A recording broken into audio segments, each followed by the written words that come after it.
Hey tennis fans, I'm Blair Henley here at the Houstonian Hotel in Houston, Texas, where former American tennis star Zina Garrison is celebrating her 50th birthday with a star-studded event. But perhaps most importantly, she's also celebrating the 20th anniversary of the Zina Garrison Tennis Academy, which has touched the lives of over 25,000 underserved youth in the Houston area. Billie Jean King is here tonight. She's receiving the Service with Love Award. Billie and Zina will be answering some questions for us, so follow me. I'll take you inside.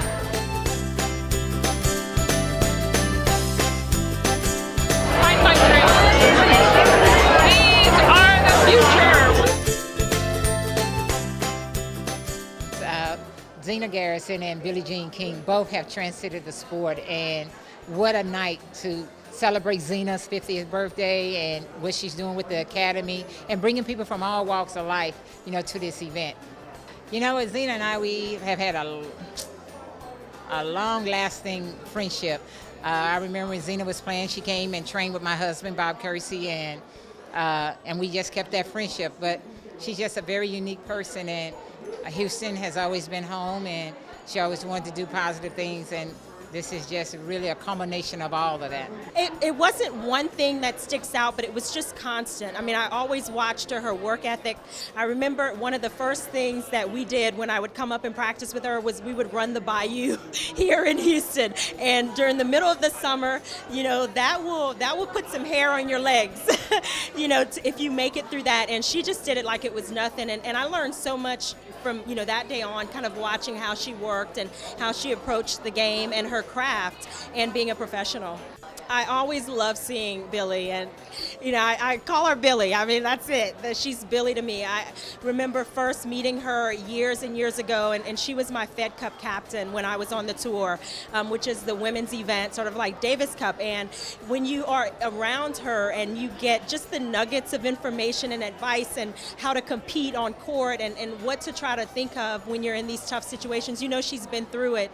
And not only as a player, but as humanitarian, as someone who's trying to give back to the game and to women and people in general. I think that's what's so inspirational about her. And she's a regular person at the same time. I mean, it's phenomenal. And so I love when I get a chance to see her, and especially in an event like this. And fun. Well, it goes back a few decades. She's a little younger than me, but I started to play the Pro Tour in 1978, and Zina came in the early 80s. Out of Houston. I knew of her from the juniors, but we were in different age groups. But we really became friends in the early to mid 80s, and we were sort of the group of young Americans that were chasing Chris Evert and Martina Navratilova and Tracy Austin, and we were trying to get up to the top. And then really our relationship became so bonded with the Olympic game situation in 1988, where we were roommates, we were doubles partners. She beat me in the singles in the quarterfinals, and really from that experience on, we were like, we're like this. Do you have any fun memories, any funny stories that stick out to you from that time? Well, the Olympic Games was an extraordinary 2 weeks, and both of us, we stayed in the Olympic Village. As I said, we were roommates. We wanted to really just get a full Olympic experience. So we were going to other events. We wanted to meet athletes, particularly the good-looking men from other sports. Zina got to be quite friendly with a wrestler. I happened to think the rowers were awesomely attractive.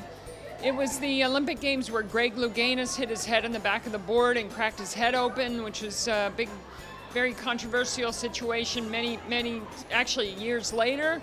Ben Johnson was stripped of his gold medal, so there was controversy in Seoul.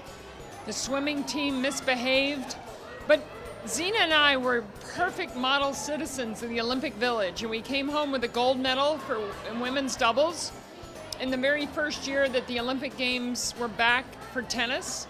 It's an amazing honor. I definitely never thought I would be here, especially at her 50th birthday. This is such a monumental moment for her foundation, for everybody, and it's a huge moment for me. I'm so honored to be here and to be a guest and to be able to kind of help and pitch into whatever cause that is necessary. So I'm really happy to be here and really happy to honor her, and she's a special woman. I think the most important thing probably are the relationships, the friendships that I've made, and the the memories I have, but it's really about people.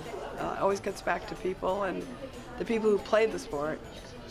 Obviously, I've had some unbelievable moments as a player, but those are quite secondary, actually, because it's very fleeting to be a player. And of course, tennis is my platform for social change. So, I mean, when I was 12, I decided I wanted to, fight for equal rights and opportunities when I was 12. So, tennis was my platform, so I had the privilege of being able to do that. And last one, I know Andy Roddick. Yeah, baby, I love Andy.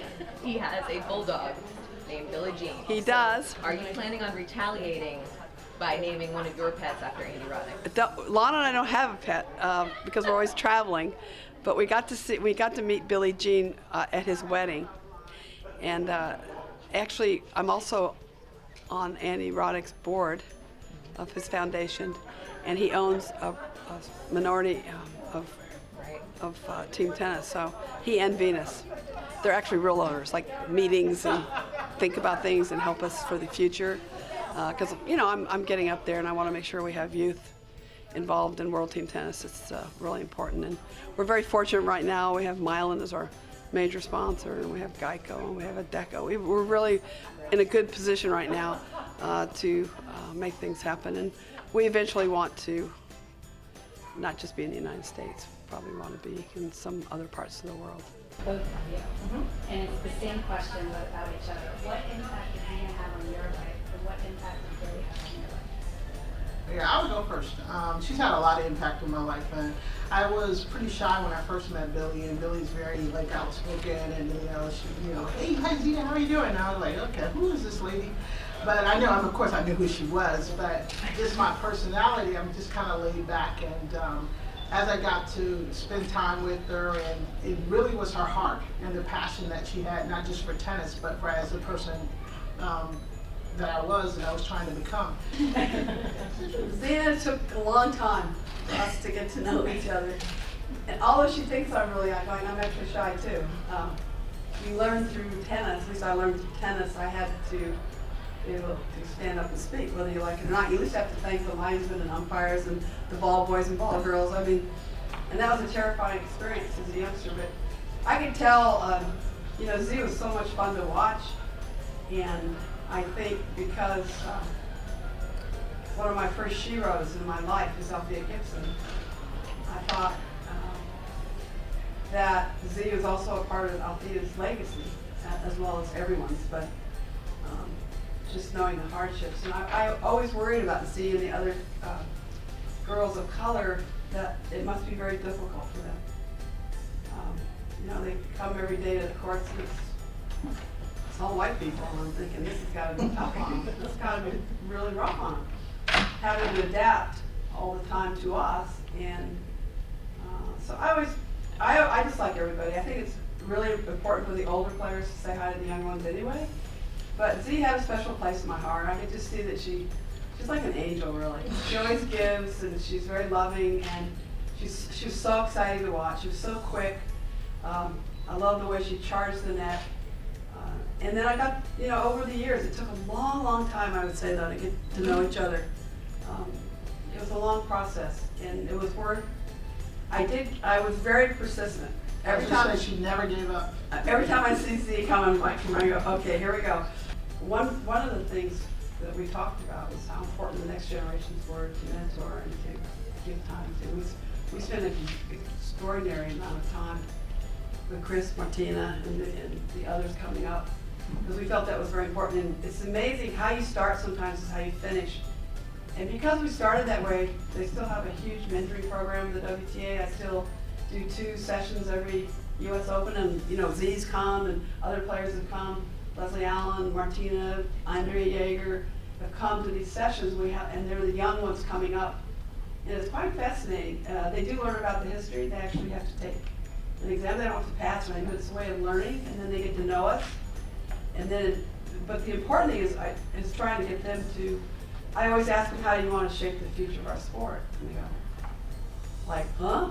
And I go, well, I'd like you to start thinking about it now. And then they can start getting excited to play the public parts, but we need to get the courts filled again like it was in the 70s. We need that to happen again. And there's no reason It couldn't. I know that all of us want the same thing, I think, for the sport. We just have different ideas on how to get there. And I tend to be on the minority side of what I think we need to do to get there. You know, I think we need to get rid of the word lesson. I think we should, when a child signs up for tennis, he or she should be put on a team. I think it should be skill drills, practice, let's go hit. I think the children should be put in a circle immediately, and they they make up the name for their team, and so there's ownership, and it also starts the socialization process, especially if they don't know each other, because we're shy, kids are shy. So put them in a circle so it's equal, it's equality right there, that we're all in this together, and then they decide on their name so they have ownership of the name, and then they should do, everything should be around the team element, and then they should practice 2 or 3 times a week or twice a week, whatever, once a week if they can. And then they have to have a match or a game or something on the weekends or Friday or whenever. I don't know how it works. Every place is different. But they have to have that once or twice a week practice. And then they have to have a game that week as well, or a match. Tennis will say match. And that is really important. And that's what the other team sports do. And they're the ones doing a lot better than we are. And I've been saying for like 35 years, why don't you just copy who's winning? Actually, there's actually 3 40 I call it the 40-40-40-70 year for me personally, and that is, so it's the 40th anniversary of the WTA, it's the 40th anniversary of equal prize money at the Open for men and women. They were the first major to do it in '73, which is way before everybody else. And then it's the 40th anniversary when we played Mr. Riggs here in Houston, and it's the 43rd year of women's professional tennis being in Houston. So my mind obviously went back to those moments in time when we started women's professional tennis with the $1 bill, and then also when I played Bobby at the Astrodome, which I guess they may implode it, but. Well, that was my question. What? You know, what do you think about the possibility? Well, that happens. The Spectrum in Philadelphia, where I played for the Philadelphia Freedoms, they imploded it. Killed me, but they did. I know. But that's the way it's like the seasons keep turning.